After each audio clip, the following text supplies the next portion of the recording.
दोस्तों, अगर आप मक्का की खेती कर रहे हैं और मक्के की खेती में अगर आपने जायद ऋतु को चयन किया है, तो जायद ऋतु एक ऐसी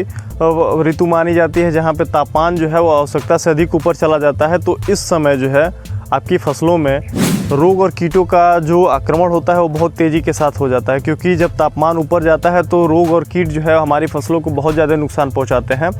तो मक्का की खेती अगर आप कर रहे हैं, वो भी जायद ऋतु में आपने की है, तो सबसे बड़ी समस्या इसमें यही आती है कि इसमें एक ऐसा कीट लगता है जो इस फसल को इतना ज़्यादा नुकसान पहुंचाता है कि लगभग जो है कभी कभी तो इसकी सारी जो उपज है वो प्रभावित हो जाती है। इसके पौधे जो है वो समय से पहले नष्ट हो जाते हैं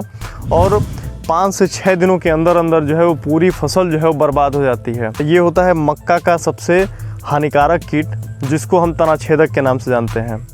दोस्तों, जब हमारे मक्के के तने में जो है कुछ इस प्रकार से इसकी संरचनाएं जो है वो आपको देखने को मिलती हैं, कुछ इस प्रकार से इसकी पत्तियों पे जो है अगर आपको लक्षण दिखाई देते हैं, तो आप ये समझ जाइए कि आपकी फसलों में जो है तनाछेदक कीट का जो है वो आक्रमण हो गया है। ये जो तनाछेदक कीट होता है, ये जो इसकी डैमेजिंग स्टेज जो होती है वो होती है कैटरपिलर जो होते हैं, इसके तने के जो गोफ होती है उसके अंदर जो है वो रहते हैं और बीच से ही पूरे पौधे को जो है वो कट कर देते हैं। अब पौधा जो है वो कट हो जाता है तो ऊपर से जो है ये पौधा जो है वो डेड हर्ट बन के निकलता है, यानी ऊपर से जो पूरा पौधा है वो मरा हुआ निकलता है, जिससे कि ना इसमें पुंकेसर निकलना शुरू होते हैं, ना इसमें बालियाँ आएंगी और ये पूरा पौधा जो है वो नष्ट हो जाता है। तो ये जो कीट होते हैं बहुत ज़्यादा नुकसान पहुँचाते हैं और ये कैटरपिलर होते हैं। और ये कैटरपिलर जो होते हैं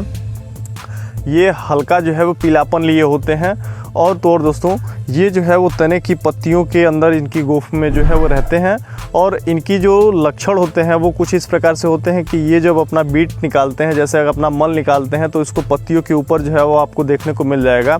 या फिर आप दूसरा लक्षण ये देख सकते हैं कि इसकी पत्तियों के बीच में जो है कटा फटा सा दिखाई देने लगता है। ये सारे जो लक्षण होते हैं, ये जो लक्षण हैं, ये सब के सब जो है आप अगर अपनी फसलों में देख रहे हैं तो आप ये पहचान जाइए कि आपकी फसल में जो है वो तनाछेदक कीट का आक्रमण हो चुका है। तो दोस्तों, इसको नियंत्रित करने के लिए कुछ ऐसी प्रभावी दवाएं हैं जिनका उपयोग करके आप इस कीट को जो है वो नियंत्रित कर सकते हैं और अपनी फसलों को बचा सकते हैं। तो दोस्तों, इसमें जो सबसे पहली दवा है जिसको हम फर्टेरा के नाम से जानते हैं। दोस्तों, आप फर्टेरा एक ऐसी दवा होती है जो कि इन कीटों को नियंत्रित करने के लिए बहुत अच्छी मानी जाती है। और दूसरा जो सबसे बढ़िया जो दवा है वो है थियामेथोसोम। ये जो दवा होती है, इन दवाओं का उपयोग करके जो है आप जो है इस कीट को नियंत्रित कर सकते हैं और अपनी फसल को जो है वो बचा सकते हैं।